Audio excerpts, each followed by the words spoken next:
Business groups organized 4 press conferences across the state to persuade voters to reject a progressive income tax on the ballot this November. Our Capitol Bureau Chief Mark Maxwell was at a farm in Auburn where the Illinois Farm Bureau held their event. Mark, why do these groups argue a graduated income tax is bad for business? Several ideas, several reasons that we heard today. Business groups are arguing that raising taxes on the rich could eventually kill jobs, maybe accelerate out-migration, and eventually perhaps lead to tax hikes on people in the middle class or even retired seniors. The Illinois Chamber of Commerce today arguing that abolishing the state's flat income tax that's right now enshrined in the state's constitution would eventually invite the state to change the rates on everyone, tempting politicians to perhaps tweak those rates down the line, charging the middle class more. Right now, Governor Pritzker and the House and Senate Democratic plan would start out by raising taxes only on the top 3% of income earners in Illinois. Those are people who earn more than $250,000 a year.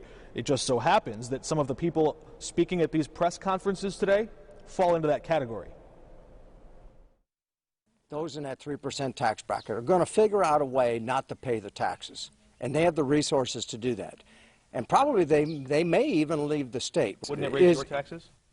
No, not under this proposal. It would not. But if the 2018 990s for the Farm Bureau showed that you make north of $300,000. Yes. So wouldn't this raise your taxes? Yes, it would. It would raise his taxes, but it might cut yours. That's if you make less than $100,000 to start out with. That's roughly, it depends on how many people in your family or household, but roughly $250 a year for most people in that bracket.